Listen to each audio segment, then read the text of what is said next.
Welcome back, everybody. I'm Chris, and this is the Conservative Atheist. All right, so what we're gonna do here is we're gonna start. I'm gonna start a new series, and this is the cult of leftism. You don't really have to look too far to see what I mean by that. So I'm gonna start by reading off the top definitions of the word cult. I want to apologize in advance if I sound a little nasally. I've been fighting off a head cold, so I apologize for that. But all right, so we're gonna go with the first. I'm gonna say the top three definitions of the word cult: a system of religious veneration and devotion directed towards a particular figure or object. That's the first. Then we have a relatively small group of people having religious beliefs or practices regarded by others as strange or sinister. All right, the third definition: a misplaced or excessive admiration for a particular person or thing. All right, so going off of those definitions, the left has just gone completely insane. One thing a cult will do is continuously give you their doctrine. They will continuously tell you that until that's what you believe. They will put it into your head, kind of like brainwashing. They will repeat the same garbage until you just take it as fact. We don't have to look very far to see that. It's in the media. It's in the Democratic Party. Like the entire left is just. Everything is just so over the top, and they will just repeat the same words like racism, homophobia, transphobia, Nazi. And this first part of this series, I'm going to do several of these. The first part of the series is on the impeachment. All right, so we're going to start off with the facts. All right, Joe Biden had a prosecutor fired. This prosecutor just happened to be investigating the company that his son Hunter Biden was working for. So what he did was, and I'm going to use a phrase here that was really, really annoying because it doesn't really mean anything. Quid pro quo. This for that. So what he did was he said, "You're not getting the $1 billion until this prosecutor's fired." I said, I'm not going to, or we're not going to give you the $1 billion. They said, "You have no authority. You're not the president." The president said, I said, "Call him." I said, "I'm telling you, you're not getting the $1 billion." I said, "You're not getting the $1 billion. I'm going to be leaving here." And I think it was, 6 hours? I said, "I'm leaving in 6 hours. If the prosecutor's not fired, you're not getting the money." Oh, son of a bitch. Got fired. And they put in place someone who was solid. I said, "I'm not going to." So they put in place someone who was solid. Solid. You know what they did? They discontinued the investigation into Burisma, the company his son was working for. That was solid. Now, what Biden will tell you was that the first guy was corrupt. You mean the guy that was investigating your son? Or the company that your son was on the board of, having no experience whatsoever in that field, making an enormously ridiculous salary? That guy? And, they want to act like this all started with Trump. Trump just made these ridiculous accusations out of nowhere so he could cheat to aid him in the 2020 election, which is, I have a problem with that premise right there. And it was everything you do as president, whether it be domestic policy, whether it be foreign policy, is going to either help or hurt you in an election. Every decision you make as the president could influence the next election. So, yeah, they can tie the two together. And yeah, you know what? Doing that investigation might have helped him. So he mentioned, the whole CrowdStrike thing, the Hillary Clinton server, and how that might be tied to Ukraine. Maybe it is, maybe it isn't. That was the only comment during that whole transcript that was even remotely about an election. Why is it a problem for a president to look into possible corruption? The Democrats know that there was nothing in this phone call that was illegal or improper. And the proof of that is that Adam Schiff had to literally make up a conversation. He fabricated an entire conversation. He just made it up. Just made up his own words and said, this is what the president was saying. There was nothing there, so he had to make something there by interpreting it and giving his interpretation instead of just letting the words speak for themselves. And if you've been following the Senate impeachment trial at all, which I don't blame you if you haven't, it's been incredibly boring. I've watched hours of it, and I haven't even covered a little bit of it. It's just because it's so long and drawn out and boring, and it's the same questions rubbing each other's backs. And then we have he who must not be named, and I've got to thank Tim Pool for that little idea there, because he's taken to calling this guy Voldemort because you can't say his name. I want to say his name, but I can't. If I say his name, then nobody will hear my podcast. It'll get blocked. YouTube will block it because I upload onto the podcast platforms. I also upload to YouTube. So if his name is even mentioned, then it won't. They'll block it. They'll just block it straight out. So this guy, and I'm using air quotes here, blows the whistle about this phone call. So what's the immediate response is, okay, we'll release the phone call. Here it is. Nope, not good enough, not good enough. We're going to go on this accusation from this guy who was an Obama holdover, former CIA guy. That's about the most descriptive I can get. So listen to this. On September 29th, 2019, the Boston Globe reported, Adam Schiff says he expects the whistleblower to testify very soon. Great. I think everybody was looking forward to that. Until the whistleblower was tied to Adam Schiff. There's been a lot of speculation about, maybe him or his team coached him. I personally think Adam Schiff had a hand in it because the whole thing was written, it looked like, by a lawyer.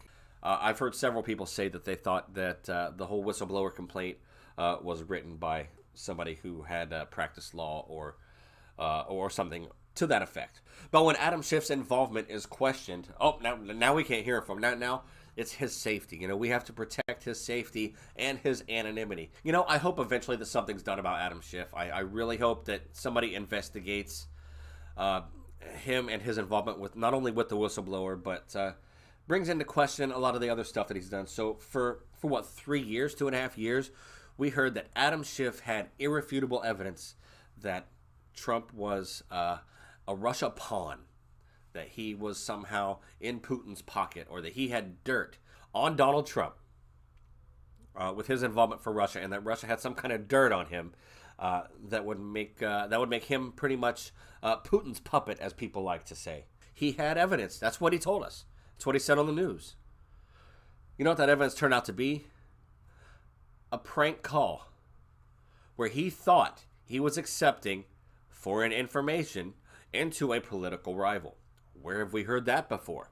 And then he gets up on the stand during the House impeachment process. He was up there just repeating the same garbage over and over and over again. He just consistently repeats stuff until people believe it.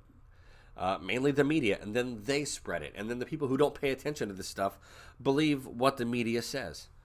So you have Schiff up there during the House process when they were deliberating impeachment, and he would say things like that there is evidence that President Trump did this to cheat in the 2020 election. Then you have Nadler coming up and saying things like he's trying to be a king or a dictator. I mean, really? You know where else you can find people who just repeat the same garbage over and over and over again until their followers believe it? A cult leader. Now, I'm not saying he is actually a cult leader, obviously. What I'm saying that his behavior is cult-like. And by that I mean him and his cronies, his buddies there in the left they'll just get up and they'll just repeat things until the media then parrots what they're saying. And, not only do they just repeat these buzzwords that get stuck in your head, they repeat them over and over, then they will actually take testimony that refutes their claims and use it as proof of their claims.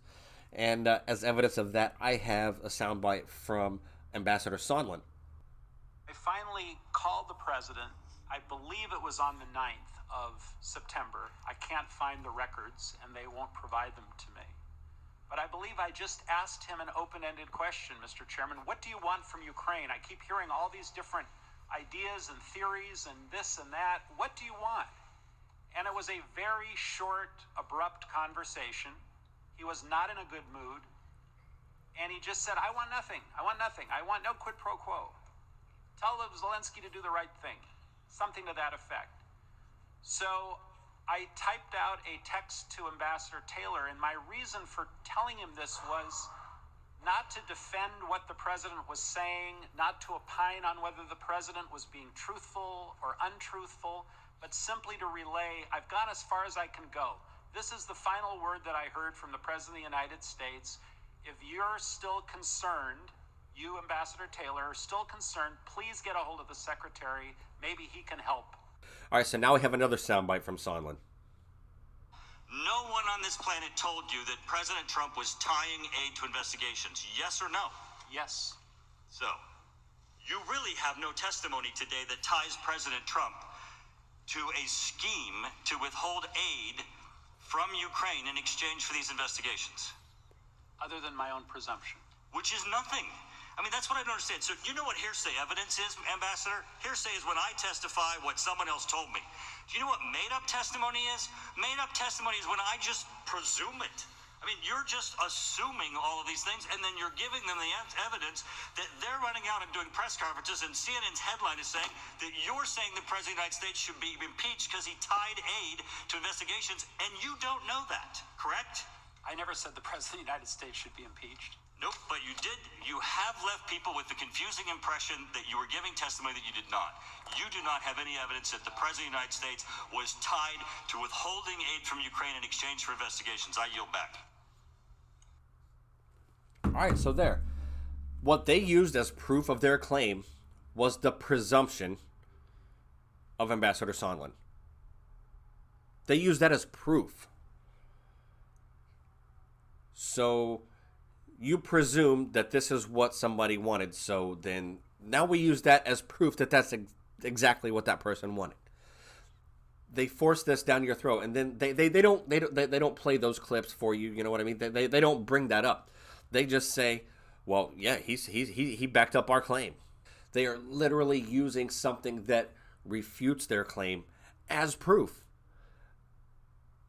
And the media parrots it. I mean, like it was just said right there. CNN was running a headline on their Chiron saying that Sondland said, yes, there was a quid pro quo, when he just said that there wasn't. He presumed there was.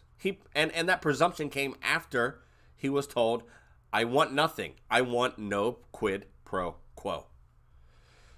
So what does that tell you? If somebody tells you one thing, and you make a presumption that they want the opposite, that's on you. And, you know, during the whole, during the House procedures, they would go out and talk to the press. And then after they were done for the day, they would go talk to the press. And they would say that the facts are uncontested. Uncontested. Irrefutable proof. You know how many times I heard someone like Nadler say uncontested? The facts are uncontested. If the facts were uncontested, then you wouldn't have two arguments. You would only have one side and everybody would agree, and then we wouldn't be going through this crap right now. Yes, they're contested. They come out and they blatantly lie and expect everybody to eat it up, and I swear they do, because, listen, a lot of people just don't have time to listen to this crap for hours on end. So they rely on the media to give them their information, but how good is that information when it's skewed in one direction? And the worst offenders of this are CNN and MSNBC, and President Trump is right to call them out on it. More people should be calling them out on it. You know, you can complain all you want about Fox News. Fox News actually separates their opinion and their news. They have straight news and they have opinion. That's just a fact. But what CNN, MSNBC, and the like do, they masquerade as actual news with opinion people. People who are obviously leftist. People who are obviously skewed in one direction. You know, a big part of their argument is, you know, the investigation into Joe Biden is wrong because he's running for president. Do you not see the obvious hypocrisy here? So, let me get this straight. Because somebody is running for president, you cannot investigate possible corruption. Not only does that not make any sense at all, that would be definitely a reason to look for corruption. But that's exactly what the Obama DOJ was doing to President Trump when he was running, when he was a candidate. They were literally using DNC money at the behest of Hillary Clinton to pay for Russian, and I'm using air quotes again, dirt, which became the Steele dossier, which became the grounds for an investigation that turned out to be bunk. So are they actually saying that if somebody's running for president that you can't investigate them? Or you can't investigate them if they're on the other side of the aisle? Because that's exactly what the Obama DOJ did whenever Trump was running. So they're already crying foul right now over what looks like it's going to be an acquittal. And more than likely a re-election as well. So you have someone like Al Green that says, if President Trump is not impeached, he will be re-elected. He said that on TV. On TV. And if I remember correctly, he was the first one to bring up articles of impeachment. He's been trying to impeach the president since he took office. Adam Schiff actually says something to the effect that it would be dangerous to let the voters decide the next election. This is what we're dealing with. This is who is running this show right now, is who is running this impeachment hoax. And I'm going to go and say it's a hoax. That's all it is. It's a smokescreen. All they're trying to do is deflect. They're trying to deflect from their own corruption. They know they don't have a viable candidate that can beat President Trump in the next election, so they're going to try to do it this back alley way, this underhanded, just crooked way. Nancy Pelosi had just said that she suggests that Trump's legal team is a disgrace. And has even called for disbarment and says that he cannot be acquitted and that it's a disgrace if he's acquitted. So let me get this straight. You rush through the impeachment process on your end. You don't allow for enough witnesses. You rush through to get it passed before Christmas. You go on vacation. You play this game where you hold the articles of impeachment. For what? So you had to rush through it so you could delay it. You had to rush through it and not call the proper witnesses. You didn't make a case, so you want the Senate to make your case for you. House investigates, Senate tries. And again, the media just is like the lapdog for the Democrats. They do their bidding. They do the bidding of their leftist masters. They give us out-of-context sound bites and selective reporting. Then you have Adam Schiff, who he would do his depositions and then selectively leak information to try to skew public opinion. I only ask that people wake up. Do your own research. Do as much of it as you can. Do not rely on the media to do it for you because they're only going to give you what they want. And the thing is, here's a game that they've been playing. They'll release this huge headline, this huge bombastic headline that is some bombshell news that turns out to be BS. But the thing is, they've released it. They've sold ads on it. They make their money. Everybody watches the bombshell headlines. Nobody watches the retraction when they come out and then retract their statements. The money's already been made. What do they care? It's a money-making scheme.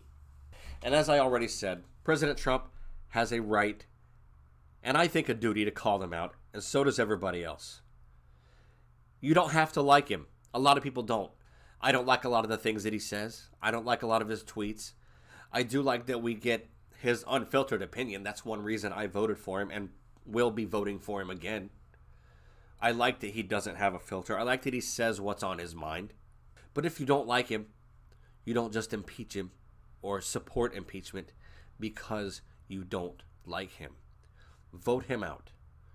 That's the American way. Impeachment was set up for crimes, for bribery, for high crimes and misdemeanors, none of which we have here. If they had irrefutable proof of these crimes, and the game they played is they said, well, that's an overall, the abuse of power, that falls under that category. If you had proof of a crime, that crime should have been in your articles of impeachment, which they're still working on it. I mean, from what I understand, they're actually still working on new articles of impeachment. So we'll see where that goes. But if you don't like him, vote him out. Don't let the left, the Democrats, and the media decide for you. This sets an extremely dangerous precedent What happens when impeachment is just used as a routine tool because you disagree with the other side, because you don't like their foreign policy, or because you have some snake who worked for the previous president, who now there's actually accusations that he who must not be named, Mr. Voldemort, was overheard having a conversation with somebody a few years back about how they needed to take Trump out. Maybe it's BS, maybe it's not. I think it should be looked into. I also don't agree with the whole not having witnesses. I think they should have witnesses. Bring out John Bolton. I don't care. Maybe he's telling the truth. Maybe he's trying to sell his new book. Bring out Joe Biden. Bring out Hunter Biden. Bring out Mr. Whistleblower Voldemort himself. In America, don't we have the right to face our accuser? Do not let the cult of leftism hijack your critical thinking. Do not let the left pick your president for you. Do not let the media pick your president for you. Do your research. Do your due diligence. And stay tuned for the next installment. I'm going to do a different... I'm not really sure what my next episode is going to be. It's still going to be on the Cult of Leftism series. I'm going to pick another hot topic, so it should be fun. I do want to thank everybody who's been listening. I've actually had a bigger response to these than I thought I was going to have, so I do want to thank everybody who has been communicating with me through comments and messages and whatnot. I've had overwhelmingly positive support for what I'm doing, so I do want to thank everybody for that. And until next time, I'm out of here. Guys, take care of each other. Peace out.